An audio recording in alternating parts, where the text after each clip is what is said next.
నమస్కారం అండి. This is hashtag you.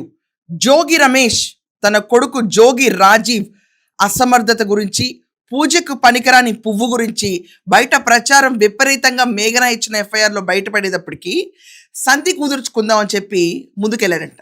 అది కూడా వైఫల్యమైంది. కోర్టుకు వెళ్దామన్న ఆస్కారం లేకుండా ఇతని పైన హత్యాయత్నం కేసు ఏంటంటే చాలా గుప్పుడుగా కేసులు పడుతున్నాయి వీళ్ళ పైన. 11 మంది పైన కేసులు పడినాయి ఇక్కడ.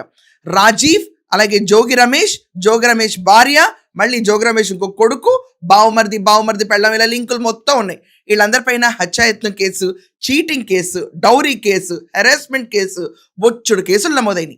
సిగ్గనేది ఎక్కడా పట్టలేదు. ఇది వరకు నిజంగా చంద్రబాబు నాయుడు గారు అనుకుంటే నిమిషంలో తీసి బొక్కలో కూర్చోబెట్టగలుగుతారు. కక్షాపూరితమైన రాజకీయాలే చేయాలనుకుంటే కనుక 1 minute ఇంత స్ట్రాంగ్ కేసు పడినప్పుడు, కానీ అది చేయలా. జోగి రమేష్ చంద్రబాబు నాయుడు గారి ఇంటిపైన దాడి చేయించినందుకు గిఫ్ట్గా మంత్రి పదవి ఇచ్చాడు జగన్మోహన్ రెడ్డి. ఇది కాకుండా జోగి రాజీవ్ ఎలా మాట్లాడాడు చంద్రబాబు నాయుడు గారి గురించి ఎయిటర్ ఏంటి ఇక్కడ? చంద్రబాబు నాయుడు కంటే పెద్ద రోగి ఎవడైనా ఉన్నాడా ఈ రాష్ట్రంలో? చంద్రబాబు నాయుడు కంటే రోగి ఉన్నాడా? శారీరక రోగి, మానసిక రోగి కూడా చంద్రబాబు నాయుడు. అల్జిమీర్స్ వ్యాధి ఉంది. ఇంత రెచ్చిపోయి మాట్లాడిన ఈ జోగి కుటుంబానికి ఈరోజు నిట్టనిలోన పరువు పోయింది. కాకుండా విచిత్రం ఏంటంటే ఈ కేసులో చాలా విషయాలు బయటపడుతున్నాయి. ఇతను ఒక ఇంపార్టెంట్ ఫెలో రాజీవ్ అని చెప్పి వాళ్ళ వైఫ్ క్లియర్గా రాసింది. ఏంటంటే పెళ్ళైన కొత్తలో అతన్ని ఆచారం ప్రకారం ఆ అమ్మాయి వాళ్ళ ఇంటికి వెళ్తారు కదండి, వెళ్ళిన మొదటి రాత్రులు ఎక్కడ మా మ్యారేజ్ కన్జ్యూమ్ అవ్వలేదు. ఏంటంటే పెళ్లి వల్ల ఏమన్నా కొంచెం ఇతను ఇబ్బంది పడ్డాడేమో, అలసిపోయి ఉంటాడేమో అనుకున్నాను. కానీ ఇక్కడ ఇబ్రహీంపట్నం కాపురం వచ్చిన దగ్గర నుంచి మొత్తం కథ ఈ అమ్మాయికి అర్థమైపోయింది. మ్యారిటల్ లైఫ్కి ఇంపార్టెంట్ ఫెలో అయిన ఈ సోకాల్డ్ జోగి రాజీవ్ని ఆ విషయాన్ని దాచుంచి ఈ క్యాండిడేట్కి ఇచ్చి పెళ్లి చేశారంట మేఘనాకి. లైఫ్ బుగ్గిపాలు అయిపోయిందని చెప్పి అమ్మాయి షాక్ అయింది. పెళ్ళైన తర్వాత పుట్టింటికి వెళ్ళి తిరిగి వచ్చిన తర్వాత అమ్మాయి షాక్ అయిన ఇంకో విషయం ఏంటంటే ఇంట్లో అమ్మవార్లు, స్వామివార్లు ఫోటోలన్నీ నిండుండేయంట పెళ్ళప్పుడు. తిరిగి అమ్మాయి ఇంటికి వస్తే ఒక్క ఫోటో లేదు. ఏంటి ఫోటోలు లేవని అడిగితే జోగి భార్య ఏం చెప్పిందంటే, మేము హిందూ మతాచారాన్ని పాటించము, మేము క్రైస్తవ మతాచారాన్ని పాటిస్తాము అని క్లియర్గా చెప్పిందంట. షాక్ అయిపోయింది అమ్మాయి. మతం గురించి చెప్పలేదు, ఈ పూజ పనికిరాని పువ్వు గురించి చెప్పలేదు. దాని తర్వాత అసలు వీళ్ళు కట్నాలు ఈ గోలేంటో అమ్మాయికి అర్థం కాల. ఏంటి చావు అని చెప్పి ఇంటికి తిరిగి వెళ్ళింది. తిరిగి వెళ్ళిపోయిన తర్వాత మళ్ళీ పెద్దలు అనే వాళ్ళని కూర్చోబెట్టి ఏదో కాపురానికి పనికి వచ్చేస్తాడు అన్నట్టు తీసుకొచ్చిన తర్వాత ఏప్రిల్ 13వ తారీఖున ఆ అమ్మాయిని లిటరలీ ఒక రూమ్లో బంధించి, అంటే ఒక జైల్లో పెడతారు చూడండి, పెట్టి డ్రోన్లు ఎగరేసి ఆ అమ్మాయి మూమెంట్ అంతా చూస్తా కిటికీల్లోంచి. అంటే 3 Idiots మూవీలో వాళ్ళు పైకి ఎగరేస్తారు చూడండి, ఎగరేస్తే అబ్బాయి సూసైడ్ చేస్తున్నాడని కనిపిస్తుంది. ఆ లెవెల్లో డ్రోన్స్ ఎగరేసి ఆ అమ్మాయికి ప్రైవసీ అనేది లేకుండా చేసి మొత్తానికి ఆ అమ్మాయిని కొట్టి గోవా తీసుకెళ్లి హత్యాయత్నం చేసి, ఎవరు? జోగి రమేష్ భార్య రాజీవ్, ముగ్గురు కలిసి ఏప్రిల్ 13 కూడా హత్యాయత్నం అర్ధరాత్రి వాళ్ళు చేయబోతే ఈ అమ్మాయి తన ప్రాణాలు కాపాడుకుని బయటపడిపోయి వచ్చి కంప్లైంట్ పెట్టింది. కంప్లైంట్ పెట్టడంతో మొత్తం కథ బయటకు వచ్చింది. చాలా ఛానల్స్ అంటున్నాయి ఈ రాజీవ్కి రాణి ఎవరో తెలుసు అని చెప్పి. హూ ఇస్ రాణి రాజీవ్ అంటే ఎవరు? ఈ రాణి ఎవరు?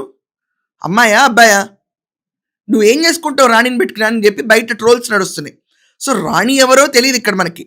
ఉన్న భార్య మేఘనాని అయితేనేమో కాపురం కూడా చేయలేడుతున్నావు. ఇది కాకుండా డౌరీ అడిగాడు. మీకు అందరికీ ఒక స్లైడ్ వస్తుంది, ఆ స్లైడ్లో మీరు ఒకసారి చూడండి. ఆ అమ్మాయి కంప్లైంట్లో ఏమిచ్చిందంటే, from 1st June 2025 till 3rd June 2025 I was with my husband at Ibrahimపట్నం. My husband started avoiding me and did not behave like a normal husband. అంటే నార్మల్గా పెళ్లి చేసుకున్న భర్తలాగా రొమాన్స్ కానీ ఇలాంటివి కానీ కాపురానికి సంబంధించిన విషయాలు కానీ ఏమీ ఈ క్యాండిడేట్లో కనిపించలా. అలా నుంచున్నాడు అంతే ఒక వస్తువులాగా. So he did not spend time with me, avoided proper communication and was mostly occupied with his mobile phone. అంతకుమించి ఏం చేస్తాడండి.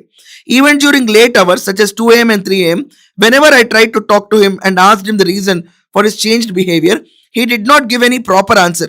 Instead, he behaved aggressively and physically assaulted me. అంటే కొట్టేవాడు నన్ను ఈ విషయాన్ని అడిగితే. అంటే ఏంటి నాన్న, ఏంటి నువ్వు ఇలా కూర్చుంటున్నావు, 2ంటికి 3ంటికి కూడా మొబైల్ ఏంటి, పక్కన పెళ్లి చేసుకున్న భార్య నేను ఉన్నాను కదా అంటే కూడా తిరిగి కొట్టేవాడంట. Later I came to know that my husband is physically unfit for marital life and was hidden from me and my family prior to the marriage. I felt cheated and I was in utter shock and suffered mental stress and emotional pain. ఇంత దారుణాలకు గురి చేసిన వీళ్ళకి 11 మంది పైన హత్యాయత్నం case నమోదైందండి. మొత్తం అందరూ ఒక టీం కింద ఫామ్ అయి చంపాలని ప్రయత్నించారు ఈ అమ్మాయి పైన. 2 నుంచి 3 నెలలు బెయిల్ రాదు. ఈరోజు బొక్కలోకి వెళ్ళటం ఖాయం. మరి కొద్దిసేపట్లో జోగి రమేష్ కుటుంబంలో ప్రతి ఒక్కళ్ళు అరెస్ట్ అవ్వడం ఖాయం. ఏదో అన్యోన్యమైన దాంపత్యం అన్నట్టు. వీళ్ళు క్రైస్తవ మతస్థులు అయినప్పుడు బయట చెప్పడానికి సిగ్గేంటి? దే ఆర్ నాట్ హిందూస్ అని చెప్పడానికి సిగ్గేంటి?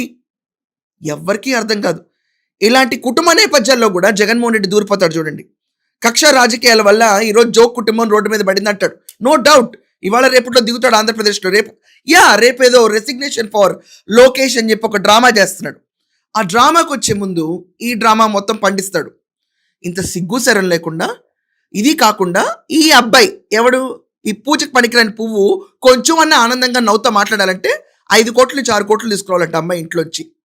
అర్థం ఉందా? బుద్ధునాళ్ళు ఎవరైనా ఇస్తారా? దేం చేసుకోవాలి ఇచ్చి? ఏం బాగుపరచాలని చెప్పి డాక్టర్లు కూడా మాతో కాదని చేతులకి ఇస్తారంట.